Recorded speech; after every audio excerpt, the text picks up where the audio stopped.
नमस्कार। स्वागत है आपका हमारे चैनल पर, जहां हम आपको ले चलते हैं हिंदी साहित्य की सुनहरी दुनिया में। आज की हमारी प्रस्तुति है हिंदी के महान कथाकार मुंशी प्रेमचंद की कालजयी कहानी गृहनीति। मुंशी प्रेमचंद का साहित्य अपने समय की सामाजिक, आर्थिक और पारिवारिक परिस्थितियों को बड़ी सजीवता से चित्रित करता है। उनकी कहानियाँ आज भी उतनी ही प्रासंगिक और मर्मस्पर्शी हैं जितनी अपने समय में थी। गृहनीति कहानी भी इसी सिलसिले का एक हिस्सा है, जो पारिवारिक जिम्मेदारियों, संबंधों और इनमें छुपी जटिलताओं को और समाज की मूल व्यवस्था के बीच इंसानों के संघर्ष को उजागर करती है। तो आइए इस शानदार कहानी के माध्यम से हम झांकते हैं उस दौर में जब प्रेमचंद के पात्र अपने जीवन की छोटी छोटी खुशियां और बड़े बड़े संघर्षों के साथ एक अलग ही दुनिया की झलक पेश करते हैं। जब माँ बेटे से बहू की शिकायतों का दफ्तर खोल देती है और यह सिलसिला किसी तरह खत्म होते नजर नहीं आता, तो बेटा उकता जाता है और दिन भर की थकान के कारण कुछ झुंझलाकर माँ से कहता है, तो आखिर तुम मुझसे क्या करने को कहती हो अम्मा? मेरा काम स्त्री को शिक्षा देना तो नहीं है, यह तो तुम्हारा काम है। तुम उसे डांटो, मारो, जो सजा चाहे दो। मेरे लिए इससे ज़्यादा खुशी की और क्या बात हो सकती है कि तुम्हारे प्रयत्न से वह आदमी बन जाए। मुझसे मत कहो कि उसे सलीका नहीं है, तमीज नहीं है, बेअदब है। उसे डॉक्टर सिखाओ। माँ, वाह, मुंह से बात निकालने नहीं देती, डांटू तो मुझे ही नोच खाए। उसके सामने अपनी आबरू बचाती फिरती हूँ, किसी मुंह पर मुझे कोई अनुचित शब्द न कह बैठे। बेटा, तो फिर इसमें मेरी क्या खता है? मैं तो उसे सिखा नहीं देता कि तुमसे बेअदब करे। माँ, तो और कौन सिखाता है? बेटा, तुम तो घनघोर करती हो अम्मा। माँ, अंधेर नहीं करती, सत्य कहती हूँ। तुम्हारा ही शह पाकर उसका दिमाग बढ़ गया है। जब वह तुम्हारे पास जाकर टेसुए बहाने लगती है, तो कभी तुमने उसे डांटा, कभी समझाया कि तुझे अम्मा का अदब करना चाहिए? तुम तो खुद उसके गुलाम हो गए हो।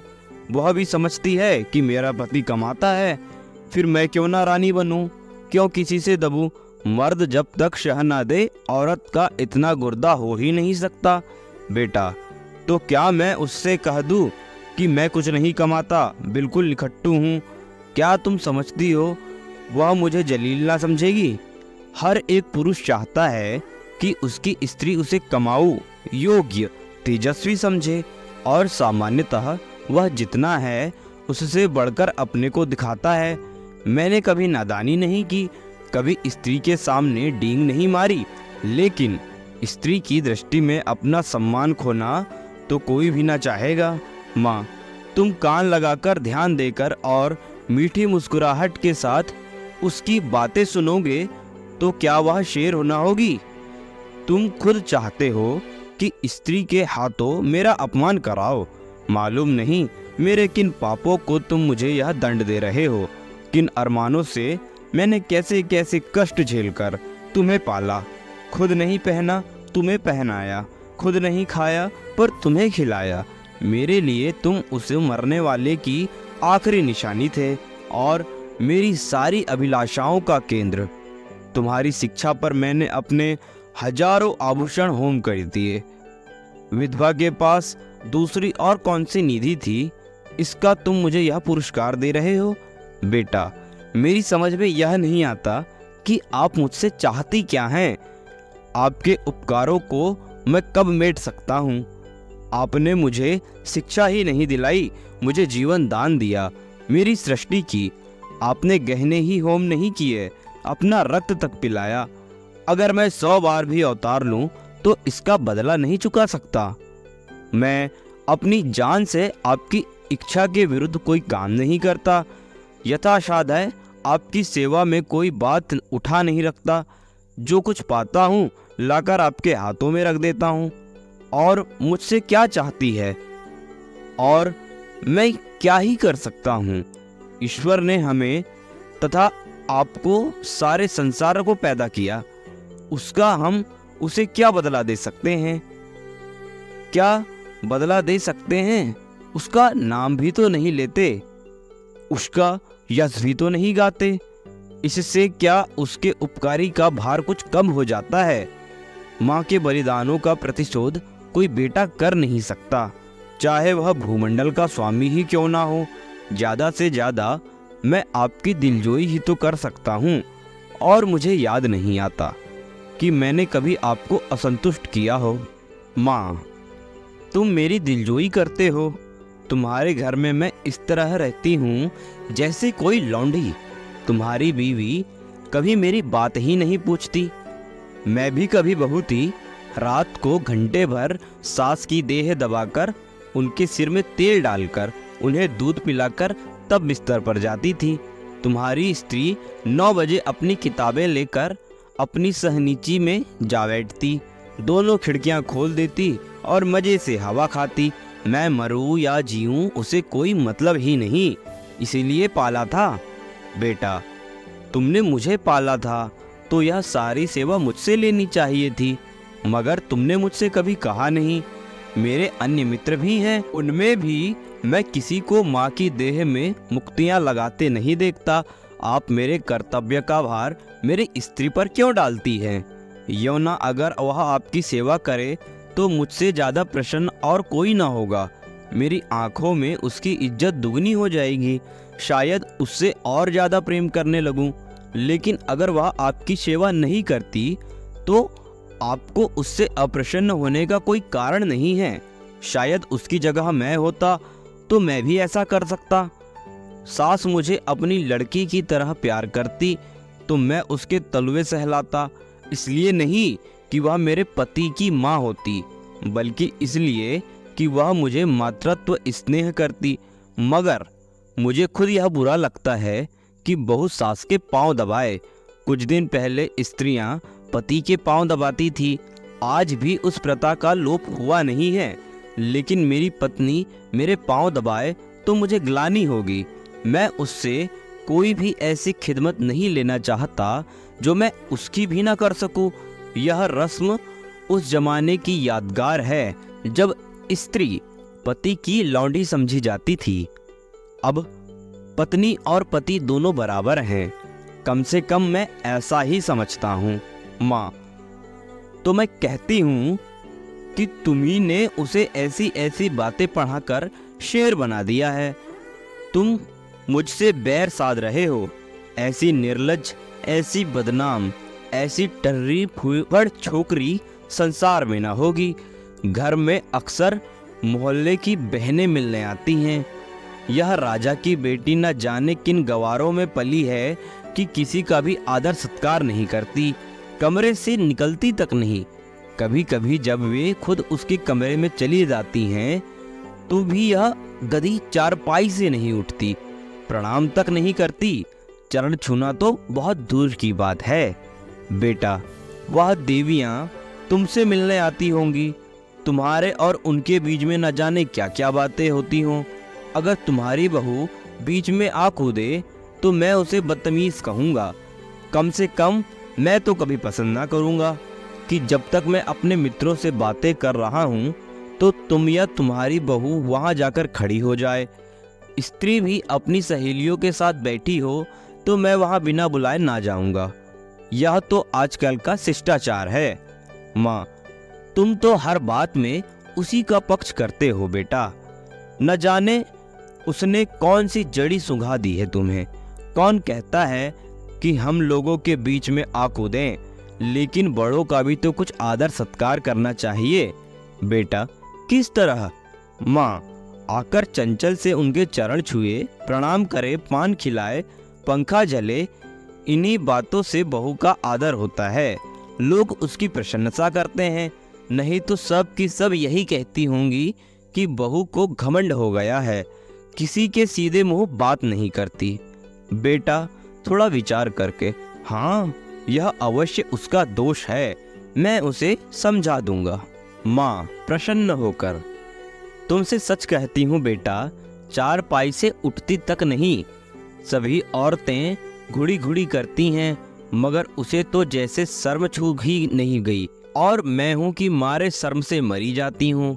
बेटा, यह मेरी समझ में नहीं आता कि तुम हर बात में अपने को उसके कर्मों का जिम्मेदार क्यों समझ लेती हो।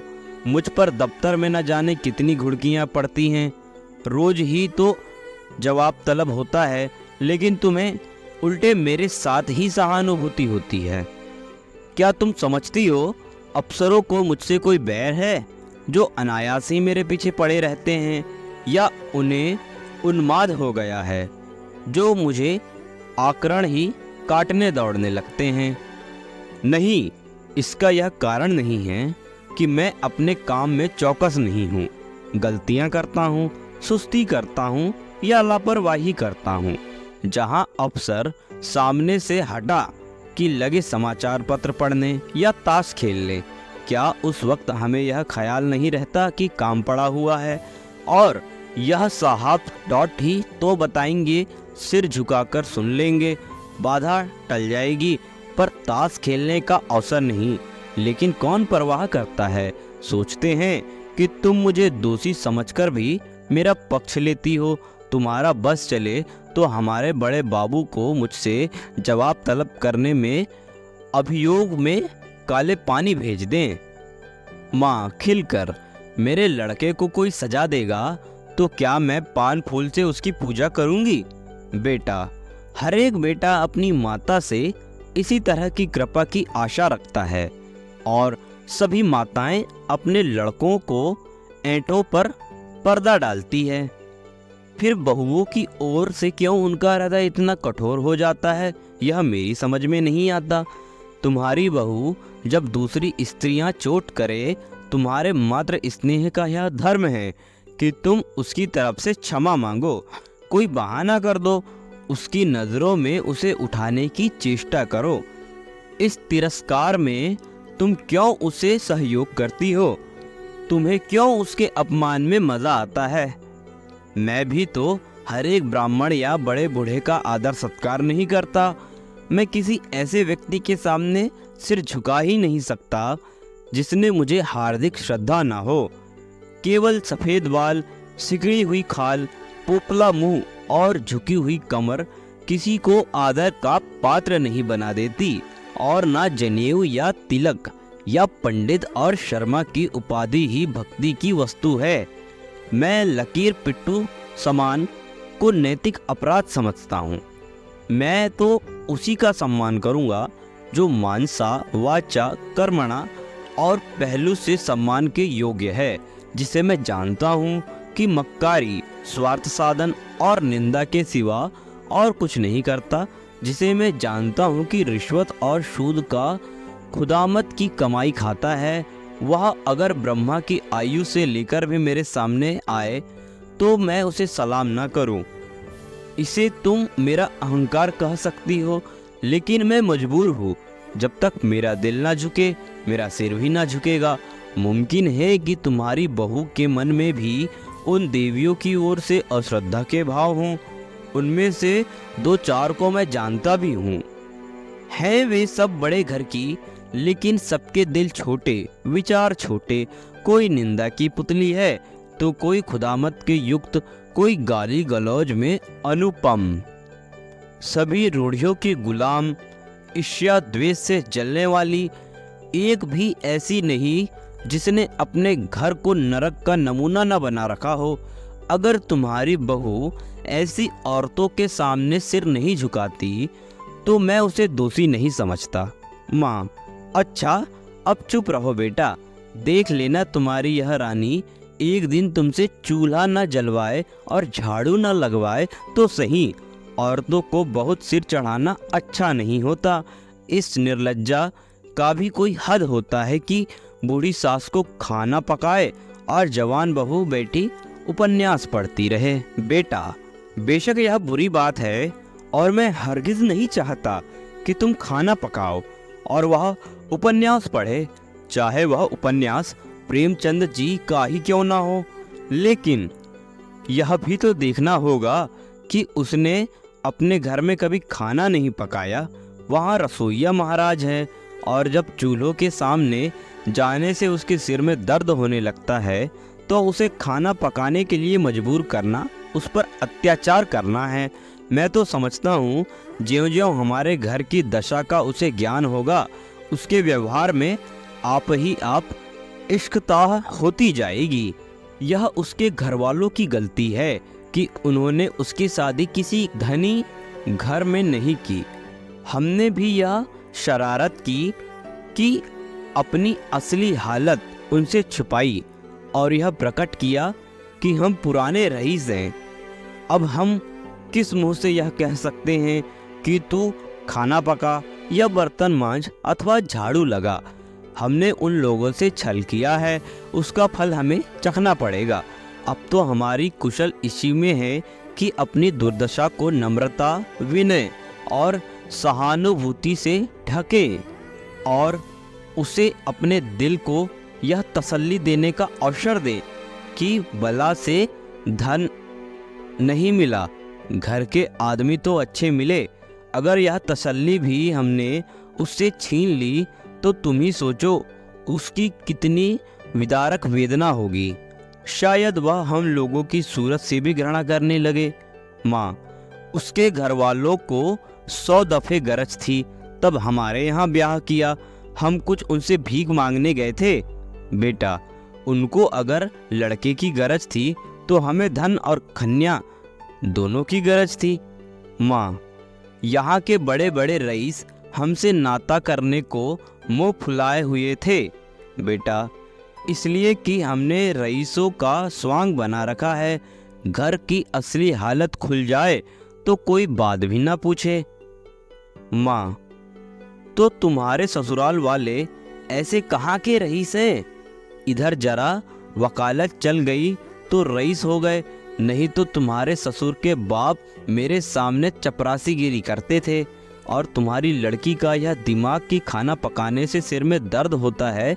अच्छे अच्छे घरों की लड़कियां गरीब के घर आती हैं और घर की हालत देखकर वैसा ही बर्ताव करती हैं।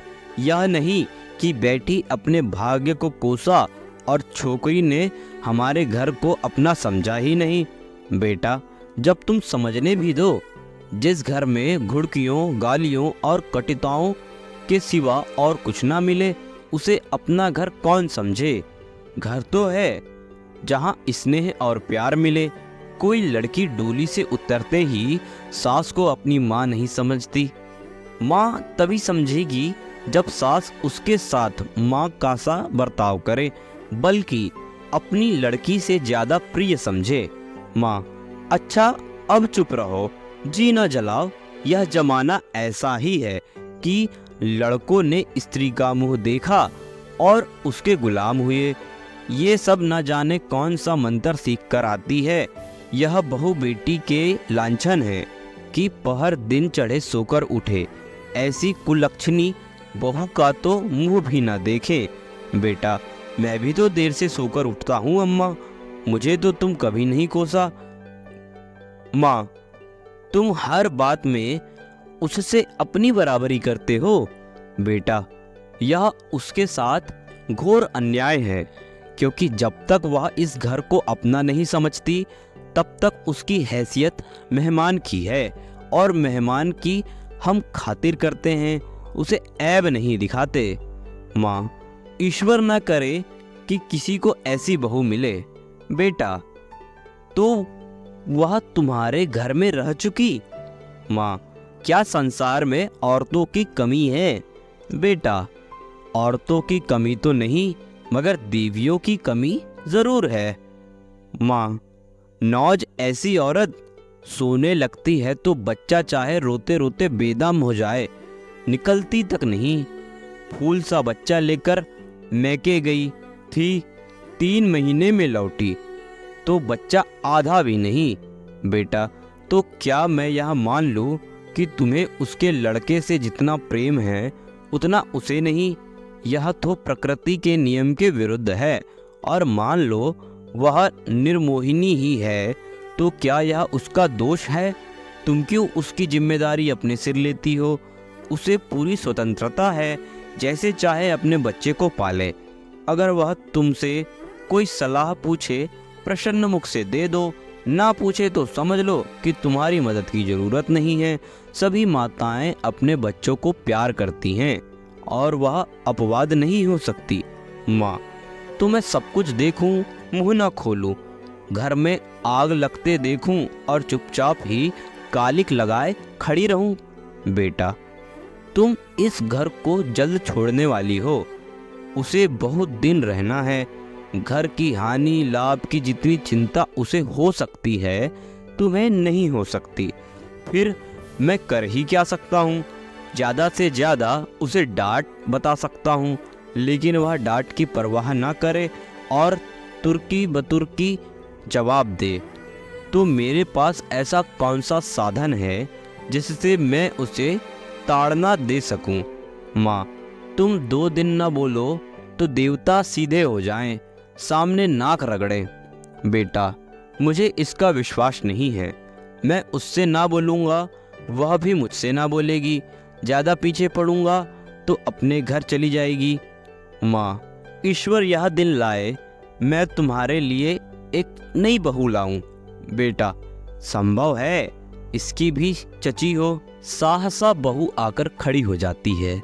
माँ और बेटा दोनों स्थगित हो जाते हैं, मानो कोई बम गोला आ गिरा हो। रूपवती, नाजुक मिजाज, गवेली रमणी है, जो मानो शासन करने के लिए ही बनी हो। कपोल तलमलाते हुए है, पर अधरे पर विष की भरी मुस्कान और आंखों में व्यंग मिला परिहास। माँ, अपनी छिप छिपाकर, तुम्हें कौन बुलाने गया था? बहू, क्यों, यहाँ जो तमाशा हो रहा है उसका आनंद मैं ना उठाऊं? बेटा, माँ बेटे के बीच में तुम्हें दखल देने का कोई हक नहीं। बहू की मुद्रा सहसा कठोर हो जाती है। बहू, अच्छा, आप जबान बंद रखिए। जो मैं पति अपनी स्त्री की निंदा सुनता रहे, वह पति बनने के योग्य नहीं। वह पति धर्म का भी क ख ग नहीं जानता। मुझसे अगर कोई बुराई करता, चाहे वह मेरी प्यारी माँ ही क्यों ना होती, तो मैं उसकी जबान पकड़ लेती। तुम मेरे घर जाते हो तो वहाँ तो जिसे देखते हूँ तुम्हारी प्रशंसा ही करता है। छोटे से बड़ों तक गुलामों की तरह दौड़ते फिरते हैं। अगर उनसे बस में हो तो तुम्हारे लिए स्वर्ग के तारे तोड़ लाए। और उसका जवाब मुझे यहाँ नहीं मिलता कि बात बात पर ताने मेहने, तिरस्कार, बहिष्कार।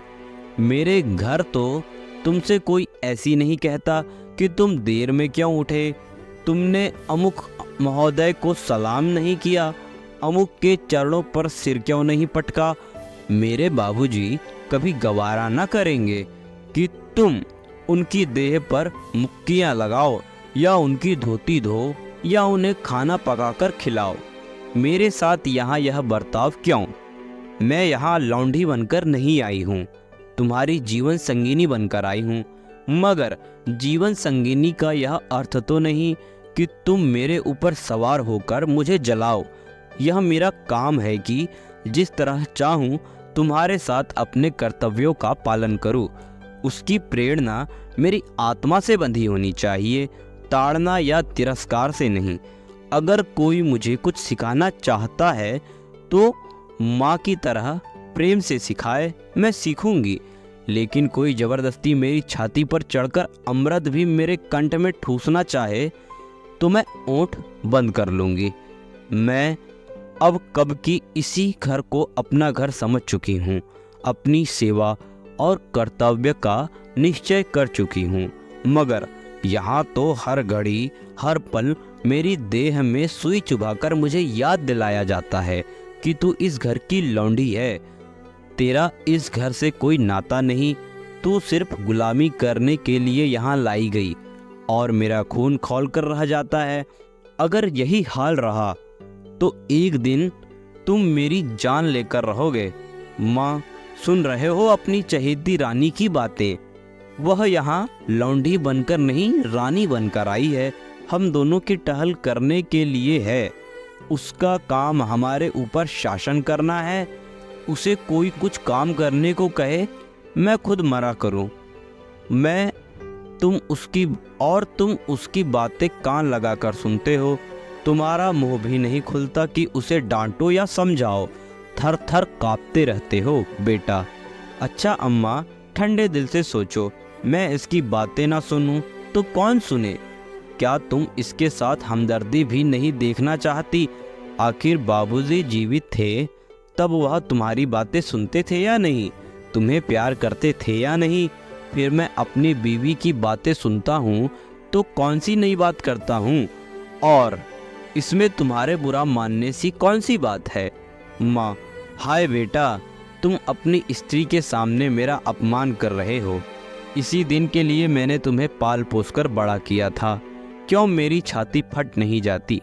वह आंसू पोंछती आपसे बाहर कमरे में निकल जाती है। स्त्री पुरुष दोनों कौतुक भरी आंखों से उसे देखते हैं, जो बहुत जल्द हमदर्दी में बदल जाती है। पति, माँ का हृदय। स्त्री, माँ का हृदय नहीं, स्त्री का हृदय। पति अर्थात स्त्री, जो अंत तक पुरुष का सहारा चाहता है, स्नेह चाहता है, और उस पर किसी दूसरी स्त्री का असर देखकर ईर्ष्या से जल उठता है। पति, क्या पगली सी बातें करती हो? स्त्री, यथार्थ कहती हूँ। पति, तुम्हारा दृष्टिकोण बिल्कुल गलत है, और इसका तजुर्बा तुम्हें तब होगा जब तुम खुद सास होगी। स्त्री, मुझे सास बनना ही नहीं है। लड़का अपने हाथ पांव का हो जाए, ब्याह करे और अपना घर संभाले, मुझे बहू से क्या सरोकार।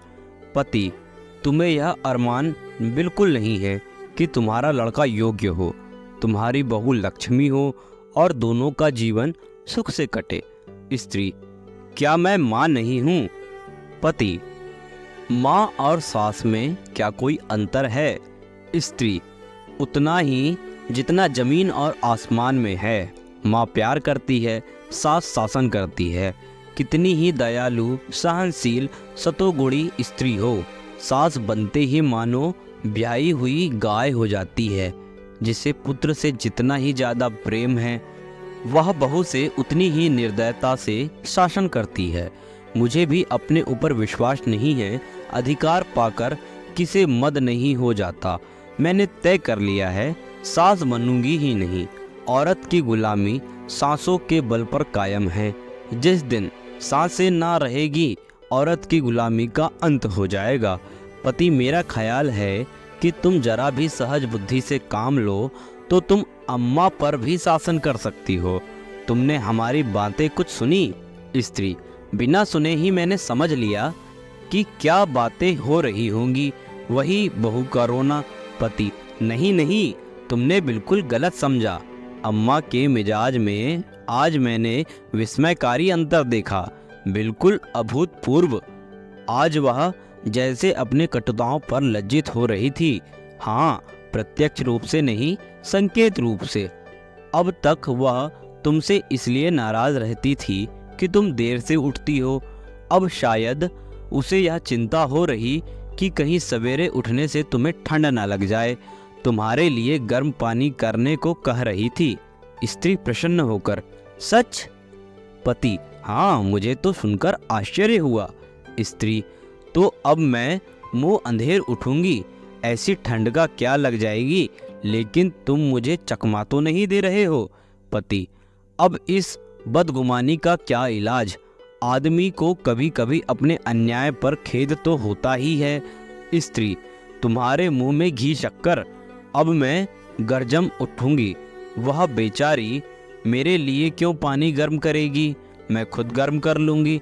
आदमी करना चाहे तो क्या नहीं कर सकता। पति, मुझे उनकी बात सुन सुनकर ऐसा लगता था जैसे किसी देवी आदेश ने उनकी आत्मा को जगा दिया हो। तुम्हारे अल्हड़पन और चपलता पर कितनी भन्नाती है। चाहती कि घर में कोई बड़ी बूढ़ी आ जाए तो तुम उसके चरण धुओ। लेकिन शायद अब उन्हें मालूम होने लगा कि इस उम्र में सभी थोड़े बहुत अल्हड़ होते हैं। शायद उन्हें अपनी जवानी याद आ रही है। कहती थी यही तो शौक श्रृंगार, पहनने ओढ़ने और खाने खेलने के दिन थे। बुढ़िया का तो दिन भर तांता लगा रहता है, कोई यहाँ तक उनके चरण छुए, और छुए क्यों, ऐसा कहीं बड़ी देवियाँ हैं। स्त्री, मुझे तो हर्षोन्नाद हुआ चाहता है। पति, मुझे तो विश्वास ही नहीं आता, स्वप्न देखने का संदेश हो रहा है। स्त्री, अब आई है राह पर। पति, कोई देवी प्रेरणा समझो। स्त्री, मैं कल से ठेठ बहू बन जाऊंगी, किसी को खबर भी ना होगी कि कब अपना मेकअप करती हूँ। सिनेमा के लिए भी सप्ताह में एक दिन काफ़ी है। बुढ़िया के पाँव छूने में क्या ही हरज है, वे देवियाँ ना सही, चुड़ैल ही सही, मुझे आशीर्वाद तो देगी, मेरा गुण तो गावेगी। पति, सिनेमा का तो उन्होंने नाम भी न लिया। स्त्री, तुमको जो इसका शौक है अब तुम्हें भी न जाने दूंगी। पति, लेकिन सोचो तुमने कितनी ऊंची शिक्षा पाई है, किस कुल की हो, इन खूसट बूढ़ियों के पाँव पर सिर रखना तुम्हें बिल्कुल शोभा न देगा। स्त्री, तो क्या ऊंची शिक्षा में यह मानी है कि हम दूसरे को नीचा समझें? बुढ़े कितने ही मूर्ख हों, लेकिन दुनिया का तजुर्बा तो रखते हैं। कुल की प्रतिष्ठा भी नम्रता और सद्व्यवहार से होती है, हीकड़ी और रुखाई से नहीं। पति, मुझे तो यही ताज्जुब होता है, इतनी जल्द इनकी काया पलट कैसे हुई। अब इन्हें बहुओं का सास से पांव दबाना या उनकी साड़ी धोना या उनकी देह से मुक्कियां लगाना बुरा लगने लगा है। कहती थी बहू कोई लौंडी थोड़ी है कि बेटी सास के पांव दबाए। स्त्री, मेरी कसम। पति, हाँ जी, सच कहता हूँ। और तो और अब वह तुम्हें खाना भी ना पकाने देगी। कहती थी जब बहू के सिर में दर्द होता है तो क्यों उसे सताया जाए, कोई महाराज रख लो। स्त्री फूली ना समाकर, मैं तो आकाश में उड़ी जा रही हूँ। ऐसी सास के तो चरण धो धो कर पिए, मगर तुमने पूछा नहीं, अब तक तुमने उसे क्यों मार मार कर हकीम बनने पर तुली रहती हो। पति पूछा, क्यों नहीं, भला मैं छोड़ने वाला था। बोली, मैं अच्छी हो गई थी, मैंने हमेशा खाना पकाया है, फिर वह क्यों ना पकाए। लेकिन अब उसकी समझ में आया है कि वह निर्धन बाप की बेटी थी, तुम संपन्न कुल की कन्या हो। स्त्री, अम्मा जी दिल की साफ हैं, मैं इन्हें क्षमा के योग्य समझती हूँ। जिस जलवायु में हम पलते हैं उसे एक वर्गी नहीं बदल सकते। जिनकी रूढ़ियों और परंपराओं में जीवन बीता है उन्हें तुरंत त्याग देना उनके लिए कठिन है। वह क्यों कोई भी नहीं छोड़ सकता, वह तो फिर भी बहुत उदार है। तुम अभी महाराज मत रखो, खामखा जेरबार क्यों होंगे, जब तरक्की हो जाए तो महाराज रख लेना। अभी मैं खुद पका लिया करूँगी, 3-4 प्राणियों का खाना ही क्या, मेरी जात से कुछ अम्मा को आराम मिले, मैं जानती हूँ सब कुछ। लेकिन कोई रौब जमाना चाहे तो मुझसे कोई बुरा नहीं। पति, मगर यह तो मुझे बुरा लगेगा कि तुम रात को अम्मा के पाँव दबाने बैठो। स्त्री, बुरा लगने की कौन सी बात है, जब उन्हें मेरा इतना ख्याल है तो मुझे भी उनका लिहाज करना चाहिए। जिस दिन मैं उनके पाँव दबाने बैठूंगी वह मुझ पर प्राण देने लगेंगी। आखिर बहू बेटे का कुछ सुख उन्हें भी तो हो, बड़ों की सेवा करने में ऐंठी नहीं होती। बुरा तब लगता है जब वह शासन करते हैं और अम्मा मुझसे पाँव दबाएंगी, सोते ही शेंत का यश मिलेगा। पति, अब तो अम्मा को तुम्हारी फजूल खर्ची भी बुरी नहीं लगती। कहती थी रुपए पैसे बहू के हाथ में दे दिया करो। स्त्री चिढ़कर तो नहीं कहती थी। पति, नहीं नहीं, प्रेम से कह रही थी। उसे अब भय हो रहा है कि उनके हाथ में पैसे रखने से तुम्हें असुविधा होती होगी, तुम बार बार उनसे मांगती लजाती भी होगी और डरती भी होगी, एवं तुम्हें अपनी ज़रूरतों को रोकना पड़ता होगा। स्त्री, ना भैया, मैं यह जंजाल अभी अपने सिर ना लूँगी। तुम्हारी थोड़ी सी तो आमदनी है, कहीं जल्दी से खर्च हो जाए तो महीना काटना मुश्किल हो जाएगा। थोड़े में निर्वाह करने की विद्या उन्हीं को आती है। मेरी ऐसी ज़रूरतें ही क्या, मैं तो केवल अम्मा जी को चिढ़ाने के लिए उनसे बार बार रुपए मांगती थी।